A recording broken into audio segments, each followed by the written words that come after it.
Hey beautiful people, it's me Daryl and I'm back with another video. Today's video will be my Booker Prize Longlist book haul. That is a tongue twister. I have 6 books that I want to show you. Now, some of these books have been trickling in since last week, but I wanted to wait until I had a nice juicy book stack to show you. Now, the first out of these 6, the first 2 are books that I have already read because while these books were trickling in, baby was reading. The next 2 are books that I'm currently reading. The last 2 are books that I have not opened as yet. And I also want to note that there should be 2 books that are arriving soon, so be on the lookout for that. I was hoping that they would arrive today, but they didn't.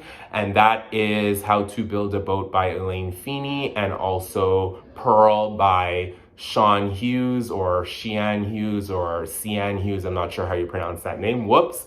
So those are going to be arriving soon.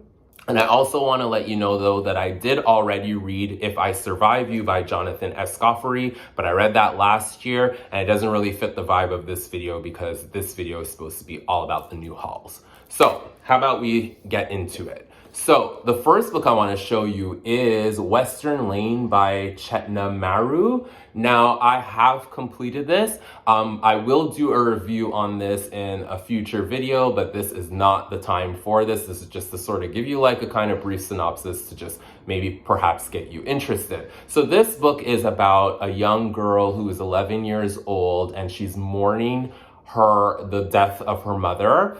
And she starts embarking on this vigorous training of the sport squash. She had never played it before, and now all of a sudden she is like deeply motivated and disciplined to play this sport, and it sort of takes over her life. And then you also have her and her other sisters and her father are mourning the loss of the mother. So there's like a kind of balance there.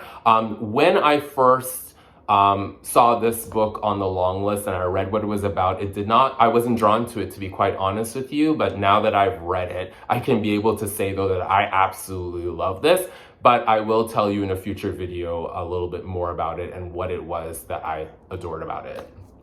So next book I want to talk about is Old God's Time by Sebastian Barry. Now this is the other one that I have completed. This one is about a retired policeman who basically sets himself in self-exile. He wants to be a loner. He's very content and happy with being by himself and being isolated from others. And then you have these detectives that show up and sort of bring up a case that had been troubling him in the past.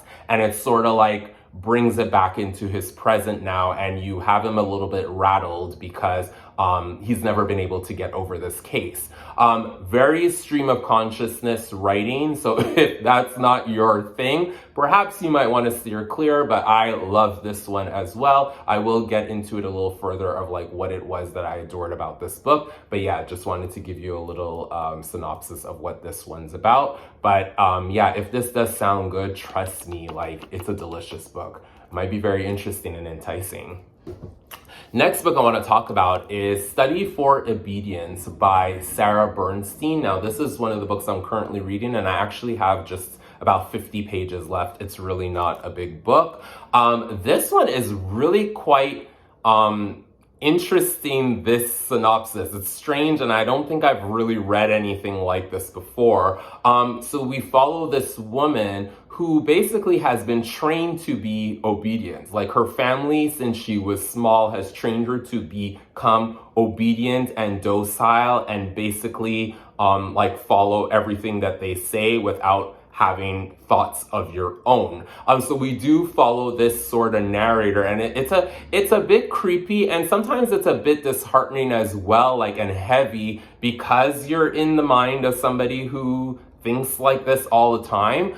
So basically the plot though is that she is, her brother calls her up, wants her to come house sit for him, and she is now in a neighborhood that she doesn't really recognize and she doesn't understand the language, and she is at odds with the community. The community do not understand her, and some strange things start happening as well that are very unexplained. It is quite something. I really gotta say that I'm loving this one, and it's making me sad a bit because when I go on Goodreads, there's so many people who really dislike this book, but I'm really feeling it. But we'll see how it goes when it finishes. Maybe it might just go and like have a complete nosedive, who knows? But yeah, this is quite interesting. So yeah, that is this, like, give this one a try perhaps. Next book we're going to talk about is In Ascension by Martin McInnes. Now, I have a topsy-turvy thing with this book. I've actually started it, but I've only read the first chapter, so I really don't have much to say when it comes to that angle. But so with this one, and it's really hard to explain, I dare someone who has not read this book before or who just kind of heard about it in passing to tell me what this is about, and you'd probably be stumped. You wouldn't really know what to say. From what I gather is we follow this woman who I believe is a marine biologist. She's interested in finding stuff like deep within the sea. I think they're trying to look for the first species or something like that. But then there's like a space station that's tied to it. I think she gets drawn to this space station. I don't know if she decides to go work for it or something like that. And I think it's supposed to sort of explore, I guess, humanity, like maybe from the start to now, and maybe like just how infinite the world is, and maybe how much tiny specks we are in this thing that we call life and existence. I could be way off with that synopsis. There are quite a lot of people who are enraptured by this book, who adore it, and then there are some who hate it.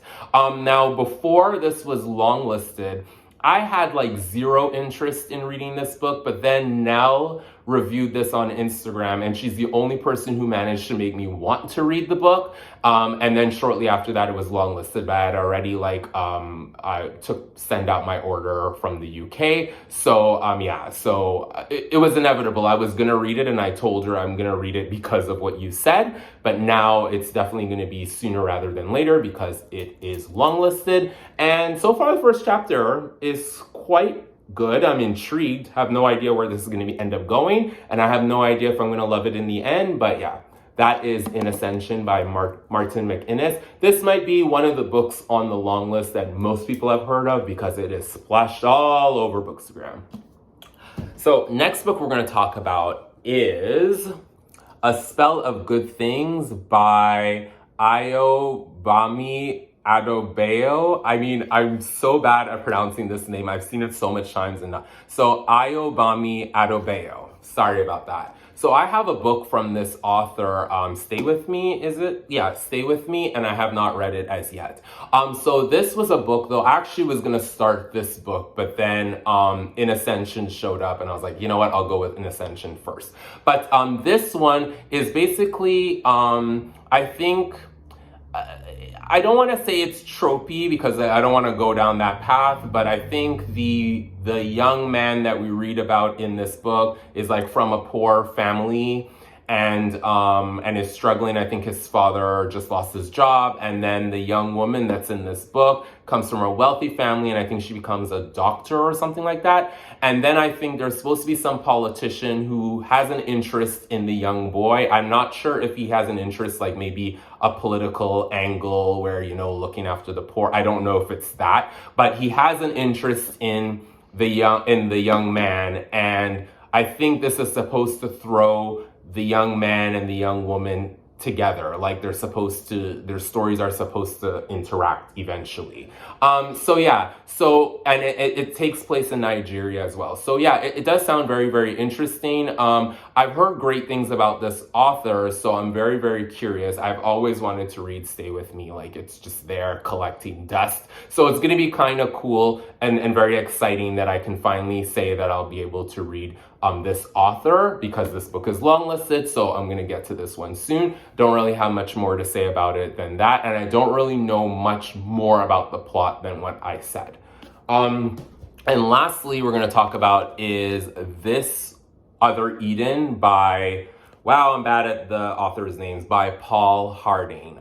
So this one, I think is supposed to be about colonizers, like colonial themes and stuff like that. From what I gather, I think there's an enslaved man in the 1700s who emigrates to this island along with his Irish wife, and I think like you go through the generations of like they're living at this island and everyone's at peace and happy, and then at some point, like generations later, colonizers come over, like, you know, and want to like purify the land, if you want to call it that, and I think send a lot of these people on their way. And I think if I remember correctly, there's a missionary who takes an interest in a light-skinned boy and decides that that light-skinned boy is worthy enough to stay on the island, but I guess everyone else has to take off. So yeah, I've been hearing really, really great things about this.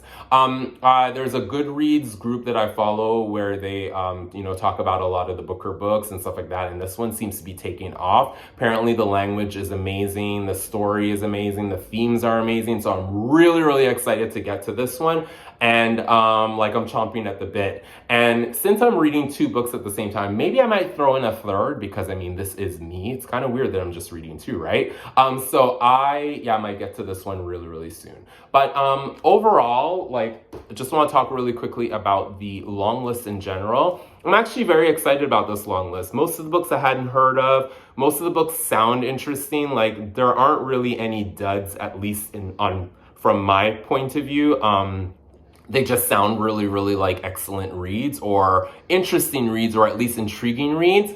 And I'm one of those people, though, who likes it more when there are books that I don't know about versus books that like everyone has been talking about. And to me, there are a lot of people who are really upset that particular books didn't get on the list. I mean, hey, I was like rooting for Hungry Ghost to get on this list and it didn't. But I'm over it. At this point, I'm like, you know what? This is the list that has been presented, and it's an intriguing one. And why do we want a list where we've all read like all of the books already, or everybody's talking about the same books and stuff like that? There's so much more out there. So for me, color me excited. And anyway, but I will talk about these books a lot more. I'm gonna get really excited about doing readings of the books, and also doing reviews of the books, and then eventually doing ranking of the books. So anyway, that's all I gotta say. Love you lots. Take care.